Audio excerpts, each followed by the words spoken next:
Hello everyone. स्वागत है आपका मेरे यूट्यूब चैनल पे। आई होप आप लोग अच्छे होंगे। आप स्टडी भी कर रहे होंगे अच्छे से। तो मैं आज वर्ल्ड मैप करवा रही हूँ। वर्ल्ड मैप में मालदीव हम देखे थे, आज हम श्रीलंका की बात करते हैं। श्रीलंका को देखेंगे आज। और आपको मेरा क्लास कैसा लगता है कमेंट में आप बताएंगे। और कोई भी डाउट होगी तो कमेंट सेक्शन में लिखेंगे। और मैं आपको बता दूं कि आप क्लास से रिलेटेड अगर कोई क्वेश्चन डाउट हो तो आप कमेंट में नहीं पूछते हैं। आप क्या पूछते हैं कि मैं क्लास क्यों लिख रही हूँ, तो लेक्चर लिखूं। खैर, लेक्चर और क्लास में कोई फर्क नहीं पड़ता है। क्लास लेना पर डे जो क्लास होती है वो उसको क्लास भी बोल सकते हैं और लेक्चर भी बोल सकते हैं, ऐसी बात नहीं है। लेक्चर जैसे पर डे लेते हैं तो लेक्चर होती है, पर क्लास 1 क्लास 2 ऐसे भी बोल सकते हैं, इसमें कोई बड़ी बात नहीं है। तो आइए देखते हैं श्रीलंका के बारे में।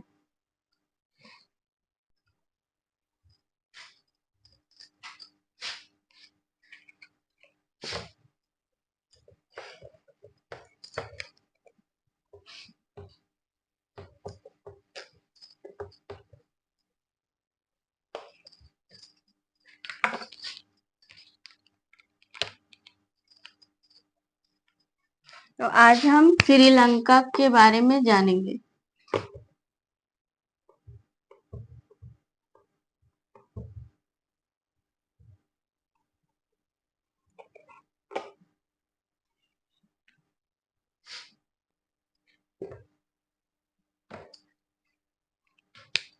तो आपको ये दिख रहा है कि ये श्रीलंका स्थित इंडिया के दक्षिण में स्थित है। ये जो आप देख रहे हैं, ये डॉट डॉट, इसको राम सेतु बोलते हैं। देखिए, राम सेतु। आपको पता ही होगा, राम सेतु जब रामायण जब पहले चलती थी तब राम सेतु ये उन्हीं उसी के जरिए ये नाम दिया गया है। जब सीता को छुड़ाने के लिए जब हमारे साथ लक्ष्मण और हनुमान जी जब जा रहे थे तो मैं वो पत्थर फेंक रहे थे पुल बनाने के लिए, रास्ता बनाने के लिए। तो सबको लग रहा था कि राम का नाम लिखने से वो जल में तैर रहा है, मतलब वो पत्थर तैर रहा है और पुल बन गया। तो यहाँ पे देखिए, ये एक कड़ी है जो समुद्र के तल पे एक कटक सा बना था। तो वो जब पत्थर फेंक रहे थे तो उसी कटक में रखा रहा था, जो ऊपर से दिखने में लग रहा था कि तैर रहा है, लेकिन ऐसा नहीं था। यहाँ पे ये जुड़ा हुआ है, अंदर से समुद्र से ये जुड़ा हुआ है। ये कड़ी की चेन की तरह ये कड़ी जुड़ा हुआ है, देख लीजिए। इसी पे पत्थर रख रहे थे और यहाँ तक पहुंचे थे। इसे राम सेतु बोला जाता है। ठीक है। श्रीलंका हिंद महासागर में स्थित है और वो आंसू के आकार का है। आपको दिख रहा है। 1948 4 जनवरी 1948 को श्रीलंका आजाद हुआ था ब्रिटेन से। तो ये कब्जे में था, ब्रिटेन के कब्जे में था। ये श्रीलंका ब्रिटेन के कब्जे में था और ये 4 जनवरी 1948 को आजाद हुआ था। ठीक है। प्राचीन काल में इसकी राजधानी थी अनुराधापुर।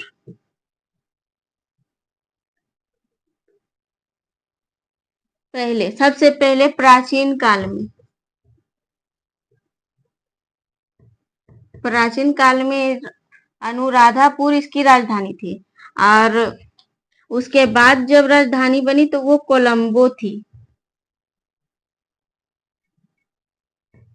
और इसके बाद अभी जो नाव,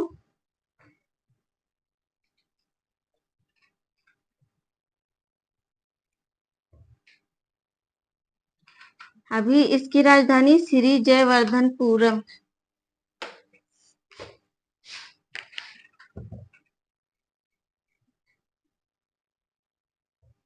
श्री जय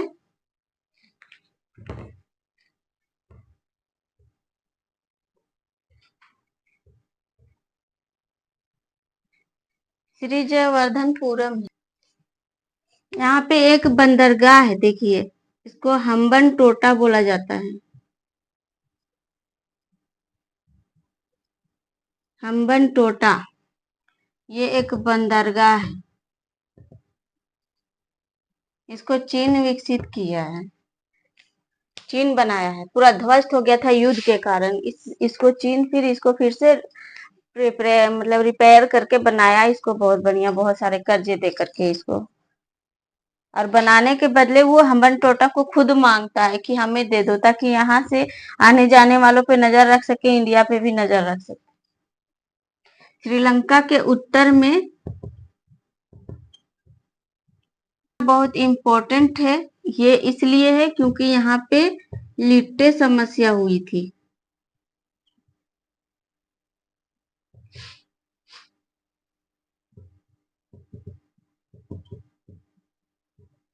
लिट्टे समस्या हुई थी, इसलिए ये बहुत इम्पोर्टेंट है। इसके कारण यहाँ पे जो तमिल है, हमारा तमिलनाडु, ये देखिए,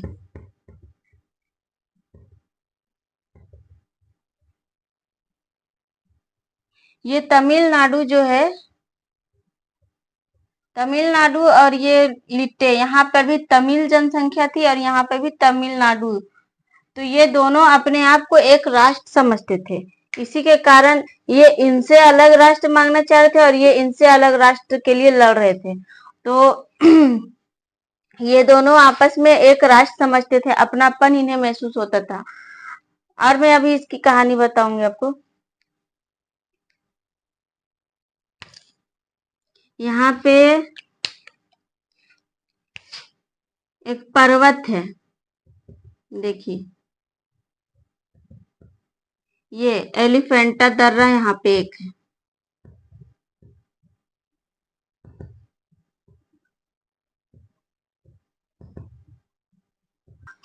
जो श्रीलंका को दक्षिण से, नॉर्थ से अलग करती है, एकदम अलग करती है, पहाड़ है, इसी के कारण इनको अपनापन नहीं, परायापन महसूस हो रहा था। और यहाँ पर एक नदी है जो श्रीलंका के सबसे बड़ी नदी है, देख लीजिए, सबसे बड़ी नदी है ये, सबसे बड़ी नदी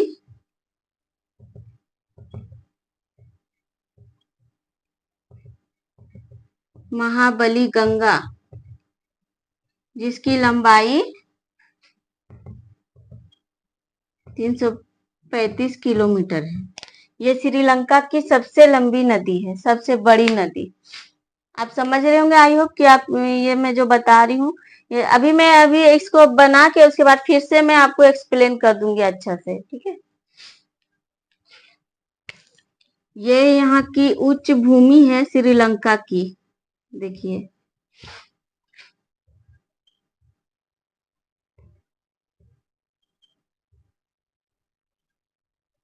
उच्च भूमि है श्रीलंका की। यहाँ पे एक और बंदरगाह है, कोलंबो बंदरगाह।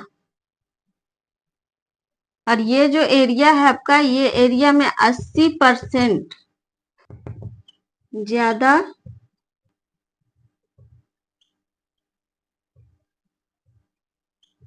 इसको सिंगली बौद्ध बौद्ध कहते हैं, सिंगली बौद्ध,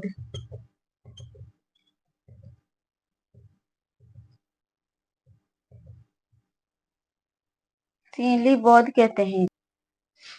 तो आई होप आप देख रहे होंगे, मैं एक्सप्लेन करती हूँ। ये श्रीलंका है, श्रीलंका हिंद महासागर में स्थित है और ये आंसू के आकार का है और इसे हिंद महासागर की मोती भी कहते हैं। श्रीलंका को हिंद महासागर की मोती कहते हैं। ये राम सेतु है, जो ये राम सेतु एक चेन की तरह है, ये कड़ी है जो श्रीलंका को इंडिया से जोड़ती है। ये राम सेतु वो राम सेतु है जब सीता को रावण ने जब अपने कब्जे में लिया था, तो हनुमान जी इसी रास्ते से जा करके सीता को छुड़ा के लाए थे। तो आई होप आपको रामायण पढ़े होंगे तो आपको पता ही है इसकी कहानी, मैं क्या ही बताऊं इसके बारे में। इसकी मुद्रा रुपया है,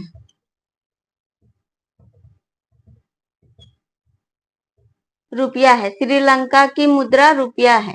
आज श्रीलंका की राजधानी प्राचीन काल में अनुराधापुर था और बाद में, उसके बाद में कोलंबो बना। ये सबसे पहला था प्राचीन काल में, सेकंड नंबर में बना, और अभी थर्ड नंबर में श्री जयवर्धनपुरम है। श्री जयवर्धनपुरम, श्रीलंका की राजधानी श्री जयवर्धनपुरम, श्रीलंका की राजधानी श्री जयवर्धनपुरम।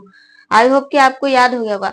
तो ये है, और यहाँ पे ये नदी है जो श्रीलंका की सबसे लंबी नदी, सबसे बड़ी नदी इसे कहते हैं महाबली गंगा। 335 किलोमीटर ये लंबी है। महाबली गंगा 335 किलोमीटर लंबी है। और ये देखिए यहाँ पे एक पर्वत है जो पूरब से लेके पश्चिम की ओर जाता है। ये एलिफेंटा दर्रा जो श्रीलंका की उच्च भूमि मतलब मुख्य भूमि से उत्तर को अलग करता है। एलिफेंटा दर्रा श्रीलंका की मुख्य भूमि से अलग करता है नॉर्थ को। ठीक है। और यहाँ पे देखिए जाफना है। ये जाफना में सबसे बड़ी प्रॉब्लम हुई थी लिट्टे समस्या। मैं भी बताऊंगी लिट्टे समस्या। और देखिए ये जब हमारा इंडिया जब आजाद हुआ था 1947 में, 15 अगस्त 1947 में, उसके ठीक एक साल के बाद 4 जनवरी 1948 को ये श्रीलंका आजाद हुआ था। और आपको बता दूं ये श्रीलंका की उच्च भूमि है, बाकी सारे ढाल में है और ये उच्च है। ये उच्च भूमि माने जाते हैं पठार ये। और यहाँ पे ये हम्बन टोटा एक बंदरगाह है जो बहुत चालू बंदरगाह है। यहाँ पे बहुत व्यापार, बहुत कुछ यहाँ पे जो आना जाना सबका होता है, तो इस पे नजर बहुत लोगों की होती है। ये बंदरगाह ये बंदरगाह को चीन विकसित किया है। तो चीन विकसित क्यों किया, इसके पीछे भी एक कहानी है। और देखिए श्रीलंका चाय के लिए प्रसिद्ध है। ये पूरे विश्व में यहाँ पे चाय की बहुत उत्पादन होती है श्रीलंका में। तो ये चाय का निर्यातक कंट्री है, चाय का निर्यातक देश है। पूरे विश्व में चाय का ये व्यापार करते हैं। हाँ, इस एरिया में देखिए 80% से ज्यादा बौद्ध धर्म का सिंहली बौद्ध धर्म था। सिंहली बौद्ध जिसे कहते हैं, वो 80% यहाँ पे बौद्ध धर्म, मतलब यहाँ से लेके यहाँ तक 80% बौद्ध धर्म का यहाँ पे निवास स्थल था। वो यहाँ पे रहते थे। और यहाँ तमिल लोग रहते थे। तमिल, ये तमिलनाडु के तमिल और यहाँ के जाफना के तमिल, दोनों के आपस में अच्छा तालमेल था, उनको अपनापन लगता। तो ये श्रीलंकाई सरकार जो थे तमिलों के प्रति बहुत भेदभाव करते थे। लगातार भेदभाव उत्पीड़न के कारण यहाँ के जो तमिल लोग थे वो कितना बर्दाश्त करेंगे, आप ही बताइए। किसी के साथ ज्यादा जलील करोगे तो वो तो अपना कोई स्टैंड तो लेगा ही। तो वो अपना स्टैंड मतलब अपना अलग राष्ट्र मांग रहे थे। उनका कहना था हम इनके साथ नहीं रहेंगे। जब हमारे साथ एक राष्ट्र है और हमें अपना राष्ट्र का दर्जा ही नहीं दिया जाता है तो हम उनके साथ क्यों रहे। बहुत भेदभाव, बहुत उत्पीड़न हुआ होता था उनके साथ। तो इसी के लिए उत्तर में यहाँ पे जाफना में उत्तर में एक तमिल इलम नाम का एक संगठन बनाया गया था। देखिए तमिल इलम शक्तियों ने 16वीं शताब्दी में यूरोपीय शक्तियों ने इन श्रीलंका पे अपना व्यापार स्थापित कर लिया था। 16वीं शताब्दी में यूरोपीय शक्तियों ने अपना व्यापार स्थापित कर लिया था, कब्जा जमा लिया था श्रीलंका में, जो जाकर के 4 जनवरी 1948 को श्रीलंका को आजाद किया। था प्राचीन काल से ही श्रीलंका में सिंहल वंश का शासन था। समय समय पर भारतीय यहाँ के जो राजा थे वो भी यहाँ पे आक्रमण करते रहते थे। समय समय पर आकर के यहाँ पे आक्रमण करते रहते थे। तो समय समय पर भारतीय राजवंशों का भी आक्रमण होता रहता था श्रीलंका पे। 3री सदी ईसा पूर्व में मौर्य सम्राट के पुत्र महेंद्र के यहाँ पे जब आगमन हुआ था, जब वो यहाँ पे आए थे, उनके साथ कई बौद्ध धर्म का यहाँ पे आगमन हुआ और तभी से यहाँ पे बौद्ध धर्म बस गए। तो उनको बसाने में अशोक सम्राट के पुत्र महेंद्र जो आए थे, उसी के साथ बौद्ध धर्म भी वो लेते आ गए थे यहाँ पे। और बौद्ध धर्म की यहाँ पे स्थापना हुई। 3री सदी से यहाँ पे बौद्ध धर्म रहे और तब से लेके 80% से ज्यादा बौद्ध धर्म हो गए। सिंहली बौद्ध जिसे कहे जाते हैं। और वो सिंहली बौद्ध जो थे वो जाफना के लिट्टे यहाँ के तमिल लोगों से बहुत भेदभाव करते थे। हर चीज में उत्पीड़न, भेदभाव, परेशान करना, जिससे तंग आकर यहाँ पर यहाँ के तमिल लोगों में अपने आप को बचाने के लिए एक अलग राष्ट्र की मांग इनके मन में पनपने लगी। और जहाँ पे यहाँ पे एक संगठन बनाया गया लिट्टे, जिसके संस्थापक थे प्रभाकरल। देखिए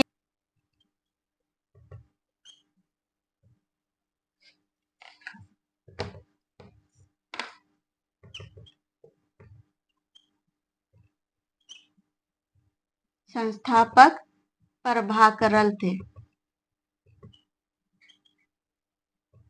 ये प्रभाकरल थे, लिट्टे के संस्थापक थे, जो तमिलों के लिए लड़ रहे थे। तमिलों को इंसाफ दिलाने के लिए वो लड़ रहे थे। ये गठन के प्रभाकरण। और जिन ये उनके अच्छाई के लिए लड़ रहे थे, ये कोई गलत इंसान नहीं थे, इनका दिल बहुत साफ था, मन बहुत साफ था। ये यहाँ के उत्पीड़न जो हो रही थी उनको देख करके वो एक संगठन बनाए थे लिट्टे, जो तमिलों को साथ देने के लिए और अलग राष्ट्र के लिए मांग के लिए लड़ाई कर रहे थे। तो ये कोई गलत नहीं था, लेकिन इसको सब विद्रोही संगठन के नाम थे और तमिलनाडु की राजनीति भी गंदी हो चुकी थी यहाँ के कारण से। तो ये थी श्रीलंका की कुछ कहानी, और मैं इसमें बताऊंगी और भी इसमें। तो देखिए मैं यहाँ पे इरेज करती हूँ। आई होप कि आप ये सब लिख लिए होंगे। अगर आप लिखना चाहेंगे तो लिख सकते हैं, नहीं तो फिर स्क्रीनशॉट मार सकते हैं, बाद में लिख लीजिएगा। तो मैं आपको यहाँ पे बताऊंगी और भी कुछ। तो मैं यहाँ पे इरेज कर रही हूँ इसको।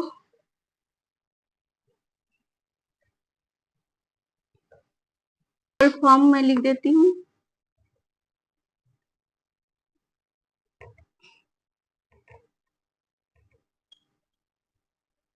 लाइब्रेशन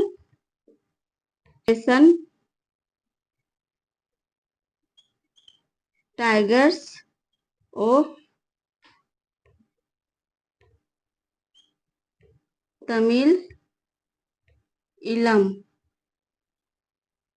तो जो बोर्ड में समझाना था मैं समझा चुकी। अब कुछ मैं आपको स्टोरी बताती हूँ जो मैं बता रही हूँ, तो सुनिए श्रीलंका के बारे में। तो सबसे पहले जब शीत युद्ध चल रहा था, प्रथम शीत युद्ध, तो वो 1914 से 1918 तक चला था। और दूसरा शीत युद्ध 1939 से 1945, जो तीसरा जो कोल्ड वार हुआ था वो 1945 से लेकर 1991 तक चला था। तो ये युद्ध क्यों हो रहा था ये आप सुनिए। तो ये युद्ध इसलिए हो रहा था कि ये युद्ध था जो अमेरिका और रूस के बीच में, ये जो युद्ध था वो अमेरिका और रूस के बीच में था। वो क्यों लड़ रहे थे? तो अमेरिका का कहना था कि मैं पहली दुनिया हूँ, मुझे पहली दुनिया मानो, और सारे वर्ल्ड, पूरे विश्व में मेरा वर्चस्व रहेगा। मतलब सब मेरे साथ जुटो, मेरे साथ रहो, मेरे गुट में रहो, और मैं पूरा दुनिया का मालिक हूँ, राजा हूँ, और आपको मेरे साथ ही रहना। ये अमेरिका का कहना था। लेकिन रूस मानने को तैयार नहीं था। रूस कहता था नहीं, हम दूसरी दुनिया है, हम तुम्हारे साथ नहीं जुड़ेंगे। अब वो पहली दुनिया बना, ये दूसरी दुनिया बना, दोनों आपस में लड़ रहे थे। लेकिन बात ये है कि दोनों आपस में लड़ तो रहे थे, लेकिन लड़ ऐसे रहे थे कि दोनों आपस में ना कहा सुनी हुई, ना बम बारी गोली, कुछ भी नहीं हुए। इन लोग का एक ट्रिक था कि छोटे छोटे देशों को अपना दोस्त बना के उनसे लड़वाना दिया। वो ऐसा नहीं कि वो आपस में लड़ रहे थे, आपस में नहीं लड़ते थे, देश, छोटे छोटे देशों को लड़वाते थे, और जो उनके समर्थन में है उसी टाइप से लड़ा। उस समय इंडिया में जवाहरलाल नेहरू हमारे प्रधानमंत्री थे, तो उन पर भी दबाव दिया जा रहा था अमेरिका के द्वारा। वो कह रहे थे हमारे गुट में जुड़ जाओ, लेकिन रूस कह रहे थे हमारे गुट में जुड़ जाओ। लेकिन उस समय जो जवाहरलाल नेहरू थे वो किसी के गुट में शामिल नहीं होना चाह रहे थे। तो ये याद रखिएगा, अमेरिका अपने आप को पहली दुनिया समझता था और रूस अपने आप को दूसरी दुनिया समझता था। और ये पहली दुनिया दूसरी दुनिया आपस में लड़ रहे थे, और आपस में ऐसे लड़ रहे थे कि खुद हाथापाई नहीं कर रहे थे, ना कुछ कुछ उन लोग को कोई नुकसान नहीं हो रहा था। वो सब छोटे छोटे जो देश थे, जो कमजोर देश थे, जिनकी आर्थिक स्थिति सही नहीं थी, उनको लालच देते थे, पैसा का, कोई चीज का मदद कर दिए, और उनको अपने कब्जे में लेके उनसे लड़वाते थे। ऐसे इन लोग, ऐसा युद्ध इन लोग का चल रहा था, जो काफी लंबा और कभी विश्व युद्ध के नाम से जाना गया। बहुत लंबा चला ये विश्व युद्ध।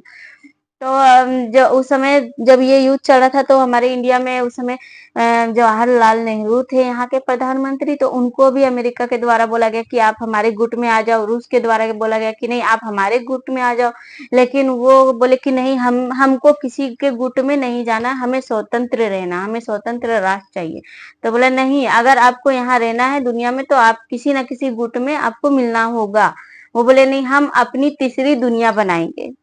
ठीक है, तो जवाहरलाल नेहरू का कहना था हम अपनी तीसरी दुनिया बनाएंगे, हम आपकी दुनिया में क्यों जाए। तो वो अपनी तीसरी दुनिया एक गुट बनाए, उसका नाम उन्होंने रखा था क्या, तो गुट निरपेक्ष आंदोलन। तो वो गुट निरपेक्ष आंदोलन छेड़ दिए जवाहरलाल नेहरू। ये आंदोलन 1960 से 61 तक चला, 1 साल चला ये गुट।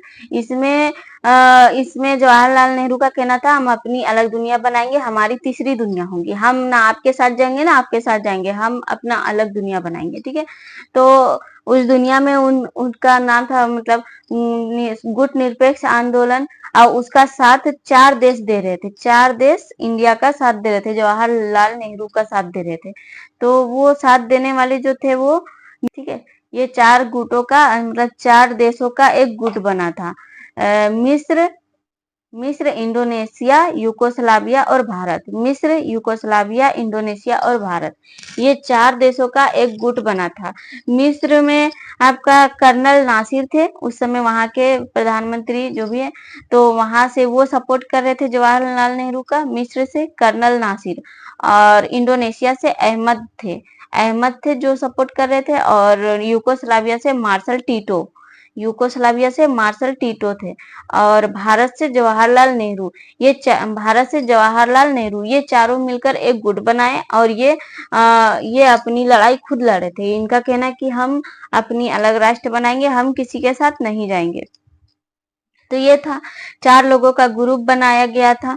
और अब इसी समय वहां जो लिट्टे, जो मैं अभी आपको दिखाई, श्रीलंका के नॉर्थ में जो लिट्टे समस्या थी, वहां पे प्रभाकरल नामक एक व्यक्ति था जो एक अपना अलग मतलब तमिल लोगों के लिए एक संगठन बना दिया, जिसका संस्थापक वो प्रभाकरल थे, जो एक लिट्टे संगठन बनाए। तो श्रीलंका में आंतरिक जो युद्ध हो रही थी वो भीषण हो रही थी। उसके कारण ये थे कि उसके अंदर 4 ग्रुप थे, 4 संगठन थे जो अपनी अलग अलग दिशा में चलते थे। चारों का मानना, किसी का थिंकिंग एक जैसा नहीं मिलता था, कोई अपना सोच रहा, कोई अपना सोच रहा है। तो ये 4 संगठन जो थे, तो 4 संगठन थे श्रीलंका में, लिट्टो, टेलो और ईपीआरएलएफ, ये एक संगठन था, और इरोज, ईआरओएस, ये एक संगठन था। तो ये 4 संगठन थे जो चारों की सोच अलग अलग थी, और चारों अपने अलग दिशा में चल रहे थे, अपने अलग राष्ट्र की डिमांड कर रहे थे। ये ऐसे संगठन थे जो आंतरिक गृह युद्ध में घिरा हुआ था श्रीलंका। चारों संगठनों में टेलो और लिट्टे, ये सबसे आगे थे, अलग राष्ट्र के लिए लड़ रहे थे। लिट्टे और टेलो, ये चारों अपनी अलग राष्ट्र के लिए लड़ रहे थे श्रीलंका में। लिट्टे जो थे वो सबसे आगे था, वो बहुत अच्छी युद्ध लड़ रहे थे और अच्छी रणनीति बनाए थे युद्ध लड़ने की। तमिलों की साथ देने के लिए वो अच्छे हथियार की उनके पास थी, जो प्रोवाइड करा रहे थे अपने लोगों को, और सैनिक की स्थापना कर लिए थे, बहुत सैनिक किए उसके। तो अच्छी उसकी मंशा थी तमिलों के लिए, और तमिलों की अलग राष्ट्र बनाने के लिए उन्होंने अपना बलिदान दे दिया। प्रभाकरल वो कोई गलत नहीं सोच रहे थे। अब किसी के साथ भी उत्पीड़न किया जाएगा, परेशान किया जाएगा, तो कोई कितना बर्दाश्त करेगा, आखिर कभी ना कभी तो स्टैंड लेगा ही ना। तो बस वही वो किया, अपना स्टैंड ले रहा था। तो इसमें उसको विद्रोही संगठन के नाम से घोषित कर दिया था। अमेरिका सब मिल करके विद्रोही संगठन उसको बना दिए, लेकिन वैसा नहीं था, वो बलिदान हो गए। गृह युद्ध 2009 में समाप्त हो गया था श्रीलंका का, ठीक है, श्रीलंका का गृह युद्ध 2009 में समाप्त हो गया था। अच्छा, जब सिंहली में मतलब जो श्रीलंका के दक्षिण पार्ट में जो सिंहली बौद्ध धर्म जो वहां पे थे, वहां की जब सरकार आई, श्रीलंकाई सरकार, तो वो क्या किए, तमिल वहां पे मतलब भयानक सैनिक को डाल दिए वहां पे लिट्टे मतलब जाफना में, और लिबरेशन टाइगर तमिल ऑफ इलम को हरा दिया, वो हार गए, उनको हरा दिया गया। इसकी बहुत बड़ी बहुमत थी सरकार को, इसी के कारण वो ऐसा कर पाए। लेकिन जब मतलब सिंहली सरकार श्रीलंका में जब सिंहली सरकार ने अपना मतलब बहुमत से जीता वहां पे सिंहली सरकार, तो वो जब, लेकिन उनको बहुत बड़ी कीमत चुकानी पड़ी थी। पहले तो वहां पे जाफना में 40,000 लोग मारे गए थे इस युद्ध में, हारने में बहुत बड़ी कीमत चुकानी पड़ी थी। और संयुक्त राष्ट्र अमेरिका के द्वारा ये डाटा जैसे मिलता है कि लगातार लंबे संघर्ष से वहां पे युद्ध चल रही थी, जिसमें पता चला कि 1 लाख से भी ज्यादा लोग मारे गए थे वहीं जाफना में। तो ये बहुत बड़ी बहुत बड़ी समस्या थी वहाँ की, लिट्टे लिट्टे के कारण ये सब हुआ था। खैर 80 के दशक में जब श्रीलंका के एक करुणानिधि एक वहाँ के मतलब नेता थे, जो वो लिट्टे के जितने भी संगठन में जो मुख्य मुख्य लोग मुख्य मुख्य मेंबर्स थे, उनको 50 लाख रुपए दिए वो। तो वो क्या किए, उनके जो संगठन के जो अपने क्या बोलते हैं मेंबर्स थे, वो सब वो सब 50-50 लाख रुपया स्वीकार कर लिए, लेकिन प्रभाकरल नहीं किया स्वीकार। तो वो अकेला था जो रह गया था, जो स्वीकार नहीं किया था, और वही अकेला इंसान था जो तमिल में भी भड़का रहा था अलग राष्ट्र के लिए, तमिल लोगों को भी, मतलब तमिलनाडु की राजधानी भी गंदी कर दी थी उन्होंने, अलग राष्ट्र की मांग के लिए सपोर्ट कर रहे थे, समर्थन कर रहे थे। प्रभाकरल लास्ट में 28 दिसंबर 1994 को क्या किया, अपने ही सहयोगी जो उनके साथ धोखा किया, जाहिर सी बात है जो किसी के साथ धोखा करेगा उस पर वो भरोसा कर रहा है और वो उसको धोखा देगा तो उसको तो दुख होगा ही होगा। तो वो क्या किया, अपने ही साथी को, अपने जो मेन मुख्य कमांडो थे उनके, उनको वो मार दिए और 257 सैनिकों को मार दिया, प्रभाकरल खुद अकेले। और बोले जाओ, जब हार ही जाना है तो फिर क्या बोलना है, तो वो मार दिया। और आपको बता दूं, श्रीलंका में संस्कृत मतलब श्रीलंका में हिंदी भाषा बोली नहीं जाती है। पता है क्यों नहीं बोली जाती? क्योंकि 2500 साल पहले जब इंडिया से बौद्ध धर्म वहां पे गए थे, तो बौद्ध धर्म के द्वारा वहां पे पाली भाषा और संस्कृत भाषा ही यहाँ से वहां जा पाई थी, हिंदी नहीं गई थी। इसके कारण वहां पे वो भाषा बोली जाती है, पाली संस्कृत ये भाषा बोली जाती है, हिंदी नहीं बोली जाती है। तो ये थी श्रीलंका के बारे में। आई होप कि आपको कुछ समझ में आ रहा होगा। और ये श्रीलंका था। आपको और कुछ जाना है तो मैप मैप बुक जो मैं बोली थी उसमें आप देख सकते हैं मैप। श्रीलंका का क्वेश्चन भी आएगा, टेस्ट आएगा इसका, तो आप रेडी रहिएगा टेस्ट में। जो मैं आपको फैक्ट बताई हूँ उसको ध्यान से नोट कर लीजिएगा, स्क्रीनशॉट मार के पढ़ लीजिएगा कि श्रीलंका किसके लिए जाना जाता है। तो श्रीलंका चाय के लिए जाना जाता है, वहां पे चाय पत्ती बहुत ज्यादा उत्पादन होता है, चाय पत्ती के निर्यातक देश है श्रीलंका। दूसरा, चाय वहाँ की मुद्रा क्या है, तो वहाँ की मुद्रा रुपया है। और तीसरी की वहाँ की राजधानी क्या है, तो प्राचीन काल में वहाँ की राजधानी थी आपकी, तो श्रीलंका की राजधानी प्राचीन काल में अनुराधापुर थी। उसके बाद वहाँ कोलंबो को बनाया गया था वहाँ की राजधानी, और फिर अभी वहाँ श्री जयवर्धनपुरम वहाँ की राजधानी है। वहाँ की सबसे बड़ी नदी जो है महाबली गंगा, जो 335 किलोमीटर लंबी है, जो श्रीलंका की सबसे बड़ी नदी है। और श्रीलंका को हिंद महासागर की मोती कहा जाता है, और वो हिंद महासागर में स्थित है, मोती कहा जाता है, तो आपको पता है। और वो आंसू के आकार का है, और वहाँ के जो कड़ी है जो इंडिया को जोड़ती है श्रीलंका से, उसे राम सेतु बोले जाते हैं। श्रीलंका में 80% बौद्ध धर्म वहाँ पे थे, जहाँ की उच्च भूमि है, और दक्षिण में ये बसते हैं, और उत्तर में जाफना में तमिल लोग बसते हैं।